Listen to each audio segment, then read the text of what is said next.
Every day with you is magic. Every kiss is better than the last. It's a home I've never known, a place I know will last. For a lifetime of I love yous, two hearts, one beat. You whisper to me, be mine. For a lifetime, it's the little things that make our hearts meet.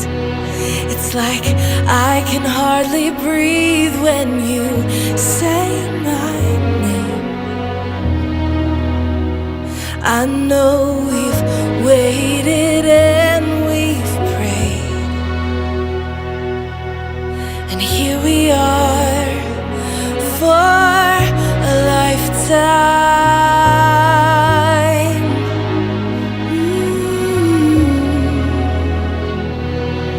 For a lifetime.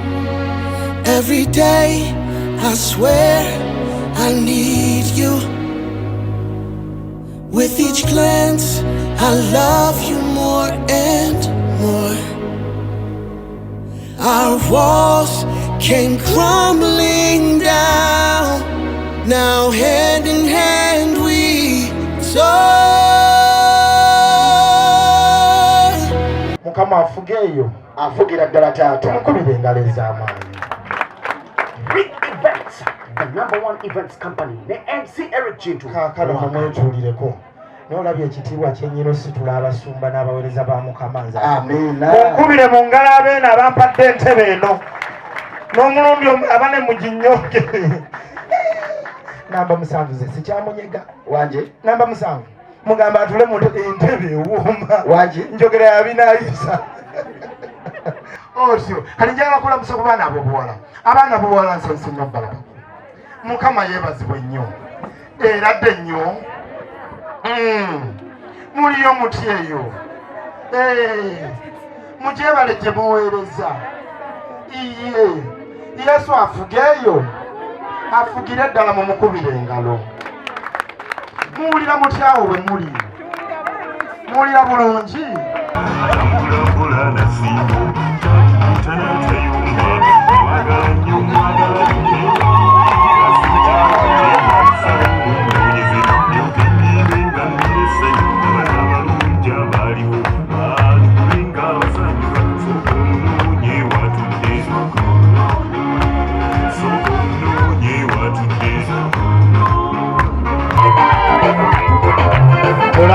Tulabirawa amasiba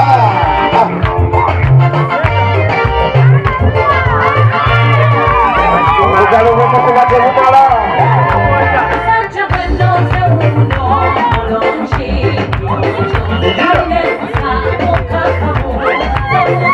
Muleetekeno mwanyinaze leeta ekyamagero kyo tulabeko. Suuli engalo eyo nga sizuulira.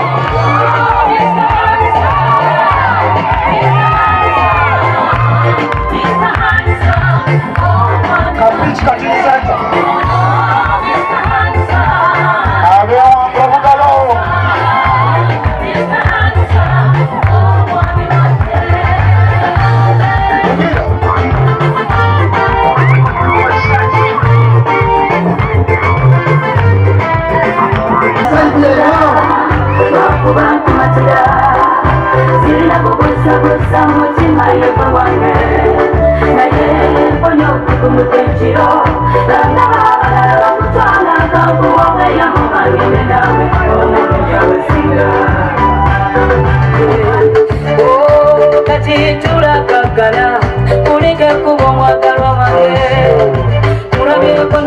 Otyo bannange tukubire omugenyi wa Ssenge engalo ez'amaanyi.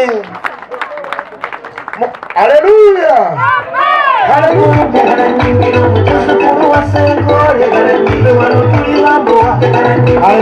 Mutuuke tulye eno. mutuuke sulu mutuuke Kakula senkole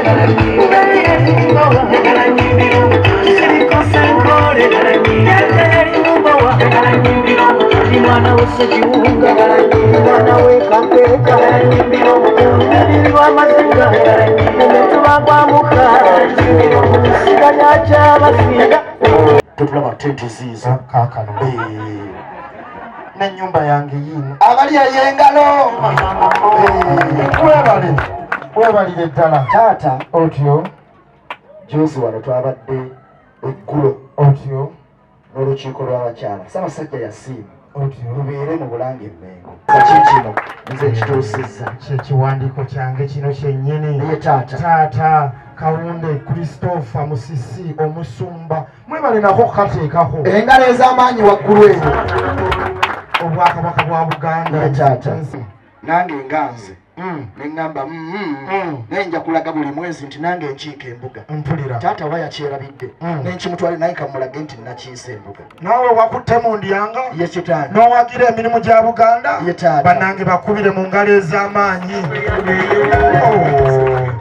twebaze Obwakabaka ebigambo byebimu buli mwaka okikolanga amiina taata ogulayo ekijja eno ye taata n'ekyomuddiiro yo buli ki buli mwaka Mukama akuba omukisa zengalo zowulire omwoyo naye mutuse weetikke tuseeyo owuliriza otyo kiwa kya muwala wange abanga obugalo sumulula engalo wangi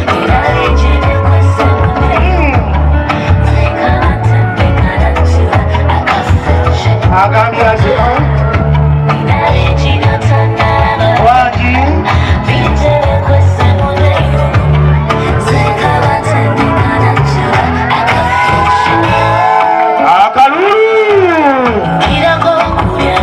Shamina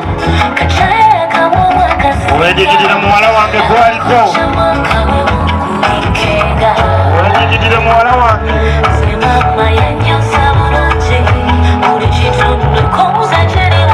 Shamina kyekyo kyennyini igida ale tuuka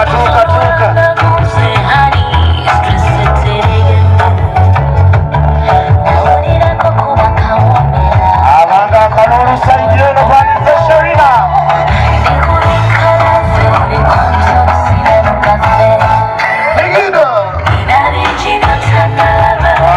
Olinda Jackson omwana alina bingi byotannalaba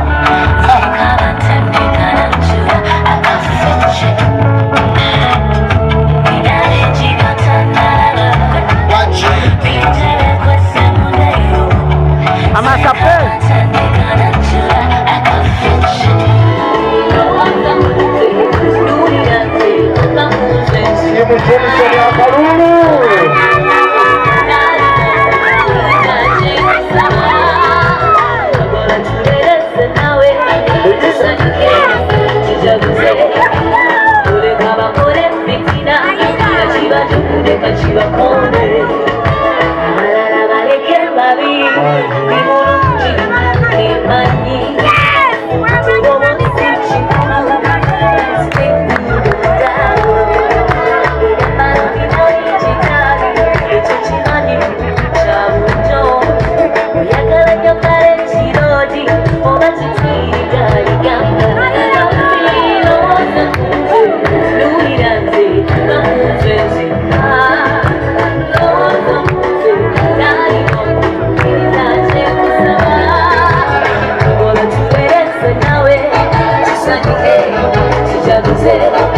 muwala wange omwakayimba kamukakanya kakeeka alamuse kubatyo bwatyo omwana omuteeketeeketa papa bintu bigenda mpolampola bikuwata mpolampola omwana eyatozibwa ku kyoto si ku sigiri ate ekyoto kiri ekyakasaana olwekyoto omusumba ne maama kyentera okulaba kye batuuza ekyolweggula awo ne tubuulirira abaana b'obuwala naffe eno ono kye twamutuuzaako bwatyo yakakana bulungi Jameson Benton mutowerabira omutwala omugemesa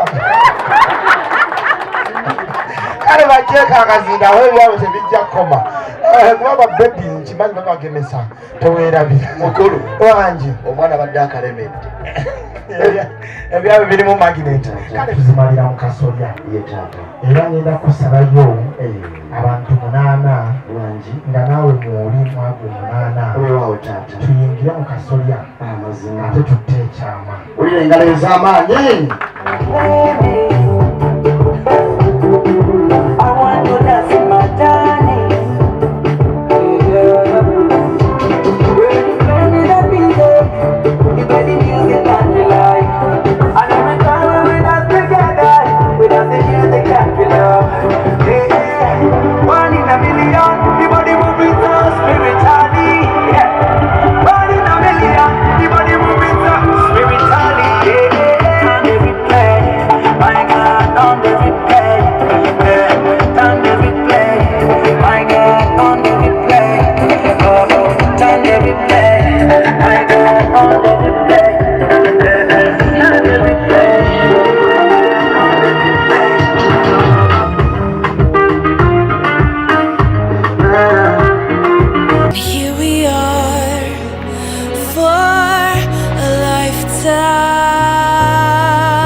Every day, I swear I need you. With each glance, I love you more and more. Our walls came crumbling down. Now hand in hand we soar. For a lifetime of our love yous, 2 hearts, 1 beat. You whisper to me, be mine for a lifetime. It's the little things that make our hearts meet. It's like I can hardly breathe when you say my name. I know we've waited and we've prayed. Alamukulikireyo ddala njagala okwebaza abatufumbidde mwebale nnyo mwebalire ddala ababadde mu kiyungu mukulike amaaso g'entamu mwebale nnyo mwebalire ddala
Sitani chimulume chimugonde mwebale nnyo abazinidde mu Mukama kimate kimutte mwebale nnyo mwebale letala mwebale timu Kananiland akalulu.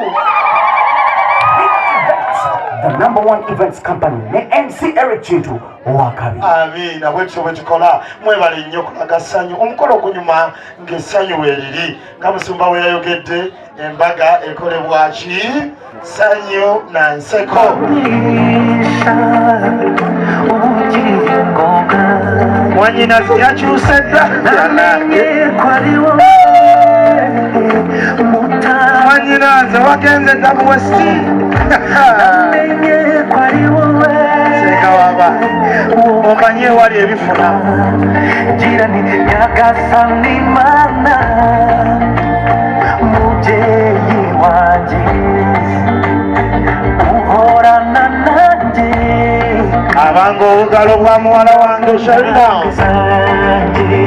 nkufitiye turo akira umutima wanje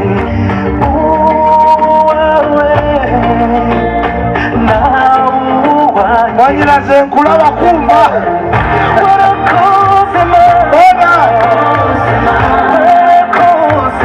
ekyo muwala wange Sharina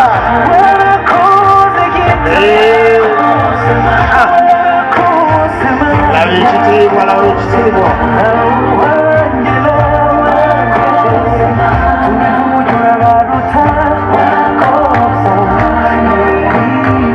munyiridde nnyo mu kyambalo ekyomuwezi webale nnyo.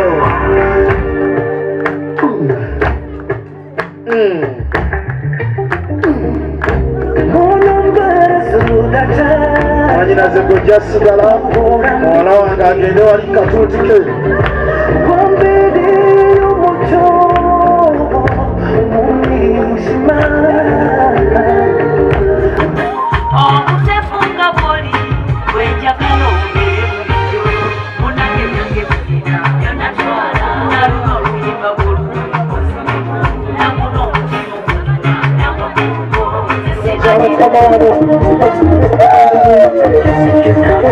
Yesu yagadde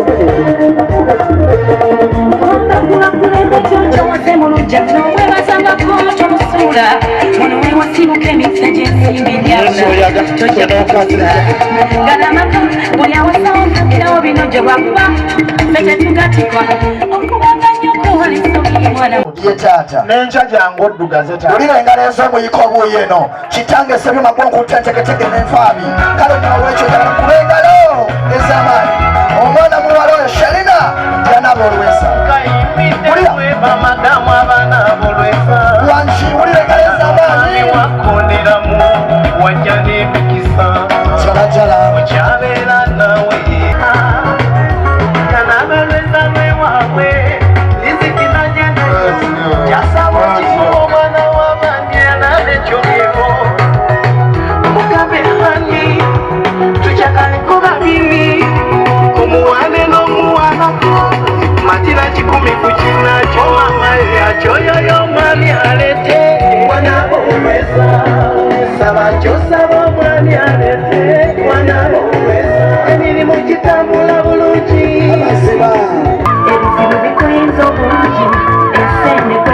Let's see what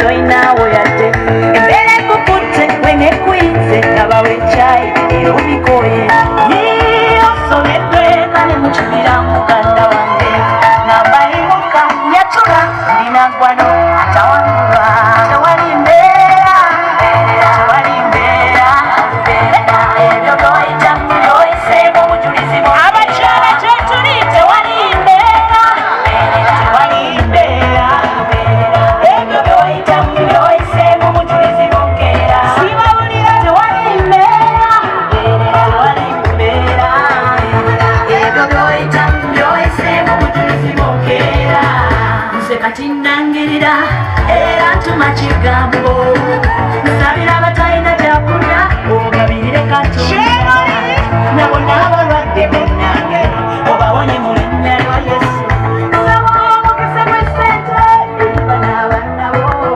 eno mama uganda nayo gikukwasa yonna kowolemirwa emmeno munyaffe uganda eno ogikunde mukama ettebekere ali katonda entegeka n'amaanyi g'omubi bigenda wala eyowalawala entegeka n'amaanyi g'omubi bigenda wala eyowalawala tewali mbeera tewali mbeera ebyo byoyita byoyiseemu bujulizi bukeera tatule tewali mbeera tewali mbeera ebyo byoyita byoyiseemu bujulizi bukeera sibawulira tewali mbeera igalirira mbeera ebyo byoyita byoyiseemu bujulizi bukeera engalo sokera engalo zigula engalo engalo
We thank you, Jesus.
Mwana tola yako tono akaja mutamalia mwanao okamukwase yes nawe kalagendo nawe tola mukamoka mukwase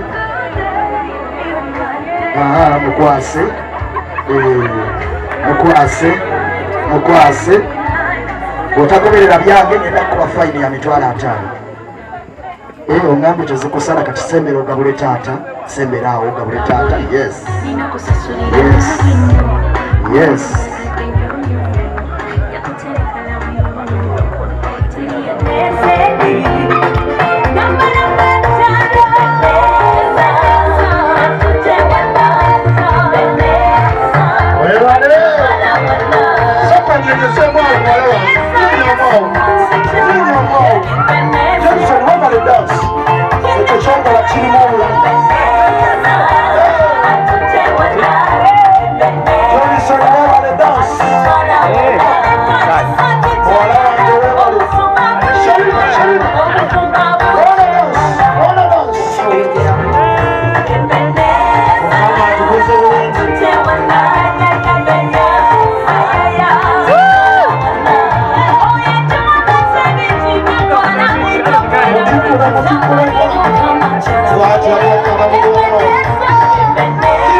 Johnson olwaleero nga tukutaddeko emikono abazadde ab'omwoyo n'abazadde abali biological ate ng'era ba mwoyo tukulangiriddeko okuganja mu maaso ga Mukama. Do you know what favor means? Ofuna access ku bugagga bwa Katonda. Tulangiridde muzaale abaana ab'obulenzi n'ab'obuwala, abaana abataliiko bulemu, abataliiko kizibu kyonna, era tulangirira nti Sherina tulongoosebwanga ng'ozaala enzaalo zo zonna zibeera enzaalo za mirembe, ozaalenga ng'omukyalo Omwebbulaniya. John ono omufuule Ssaalongo, tulira nga bagamba Ssaalongo John akabe ne Ssaalongo Johnson naye tumulangiridde olwaleero. Abakutaddeeko emikono twasaasirwa Yesu. Omuntu bw'atwogerako ng'atubalira mu baavu yennyini aba yeeroga.